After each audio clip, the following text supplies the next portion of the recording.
Hi, Walt Gigandit here, and I'm here to teach you how to make a simple set of calipers for a beginner bow maker or intermediate bow maker, even for an expert. They're a handy tool to have. It's just 2 sticks, and they got a little bit of a curve to them, about so much. They're not dead straight because I want it to be able to touch at the tips. What I've done is I've just squared them off on the ends, sort of. They don't even have to be exactly square. It's just a rough tool. Make it fairly quickly. The back side of it has to fit together, and you have to carve it out to fit the other stick, because otherwise, if I have them fat, they're not going to match. They're going to be past each other. So you carve this part out on both of them, like so. Put them together. And I carve this on an angle, or you can carve it back further and you don't have to carve it on an angle, but I want to do minimum carving. There's a hole drilled through each one, like so.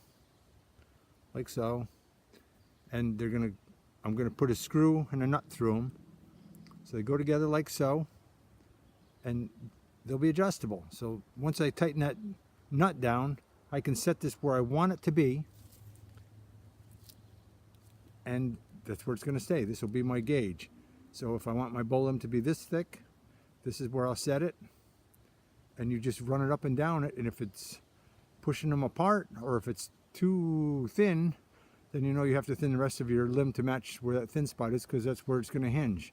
And you do not want a bow limb that does this. You want it to be a smooth, even bend all the way up. You want no hinges at all, or it's going to break on you. There's no question about that, because all the bending takes place in that hinge place before anything else will bend, and that's not how wood works. It likes to have a smooth, even bend, or it's going to be broken. So here's the calipers, just 2 short sticks. They're, oh shoot, maybe twice as long as your middle finger. They don't need to be real long, just long enough. You can have them so that they're flattened on the outside, flattened on the inside, like so. You're gonna put them together, and I just happen to have a little screw in my pocket. Put the screw through.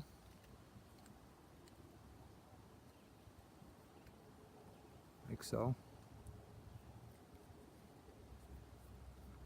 And I made the hole just small enough so it would actually thread a little bit. You don't have to make it quite that small if you don't want to, but that's how I made it.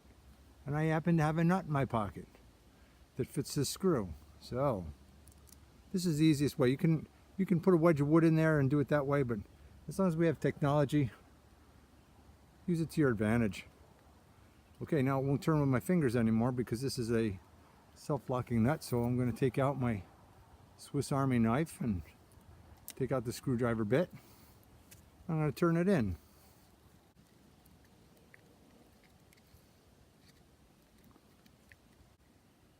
Okay, I turned it so it's pretty snug. It stays, you can hear it squeaks a little bit when I move it. That's real nice. And it's just a regular little common screw. And I can tighten that a little bit more by holding it with my fingers. That's about it, but I don't want it real tight, because I want to be able to adjust this. If I want to take it apart, I can. And you can make another one. It isn't going to take you very long to make. You can go into the hardware store and buy your own, but why buy it when you can make it? And they come together. They're not a perfect match. It doesn't matter. They're going to be on either side of the bow limb, and I'll show you how to use it right now. This is where I'm starting it. So I'll put it right here. And you run it down, and if there's a high spot in there is going to be a high spot because I thin my tips more than the rest of it. So it's going to come up a little bit. I'll readjust it. So it's going to be right to here. And it just runs right down. So I'm able to run this right down the limb. And you can check it all the way. There's a little high spot right here. But there is a high spot because there's the remains of a little knot right here. So there's a little, oh shoot, I don't know if you can see that. There's a little bump right here where there was a little branch that came out. There's another one on this side. There's a bump here. There's a bump there. So I left them just a little bit thick because where an old branch was through, it makes it just a little bit weaker. So I made it just a touch thicker there, but the rest of the limb, I'm just running it right I'm able to run it right down until I get close to the handle. But I've got it pretty much, except for where that little bump is there, and then it's the same here, and then out by my tip. I make my tips thinner because obviously I like a light tip because it makes my arrow fly faster. The last 4 inches of your bow,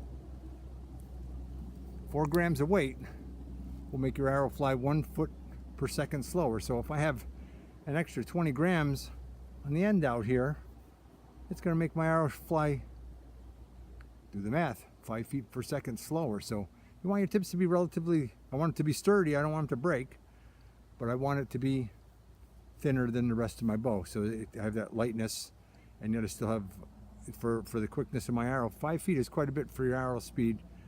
It's going to make it cast farther, and it's going to make it penetrate farther. If you're shooting something, you're going to have speed and you're going to have cast. The arrow's going to go further and it's going to go faster, so that's what you're looking for. So this is the caliber when it's done. Just a 2 little bent sticks. Cut them off.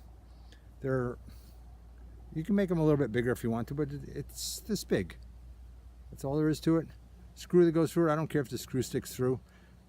If you take it apart, put the nut back on it, and put it in a little pouch or something, or it's going to get lost. If you keep it together, it stays together. But it sits where I want it to go. And you just run it down the limbs, and you're going to come up with the same thickness all the way down. And this is going to save you tons of grief in the beginning of making a bow. My first 8 bows were 15 pounds or lighter because I didn't understand how to get my limbs the same thickness. This little tool will get your limbs the same thickness first try. Your first bow will be a success. So once your limbs are the same thickness, they're pretty much going to bend the same. The bottom limb may be a little bit tougher than the top one because I use the trunk of the tree to do it, and that's always the toughest part of the tree for my bottom limb. And you may find out that as you're bending them, this is stronger than the other one. If it's slightly stronger, I wouldn't worry about it. If it's weaker, you're gonna have a problem because this limb has to work harder.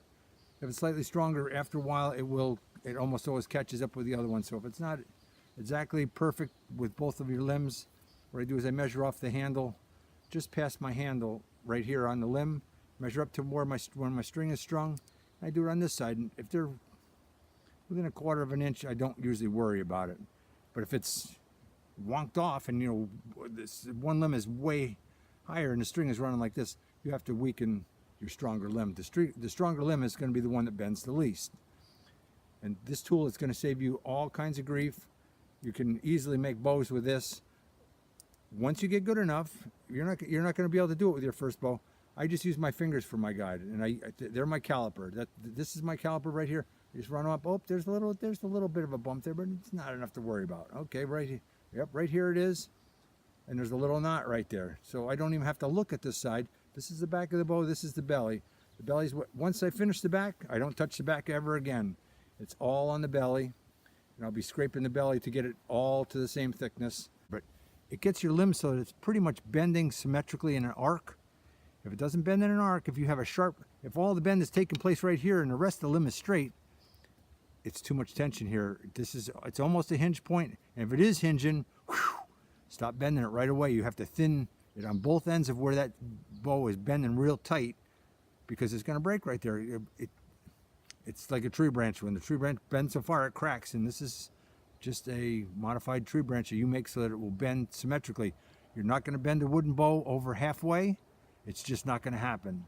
So you're going to measure from your tip to your handle, from where your nocks are to your handle, and that's going to be the length of your arrow plus maybe 2 inches to hang off the end of it over past your knuckles. But that's going to be your draw length. If I go past that, if I can pull them like this and my bow won't take it, well, it's going to blow up. So I prefer to make my bow a heavy poundage so that it gets right to here. This is my full draw. It doesn't have to be way out to here to get the full draw.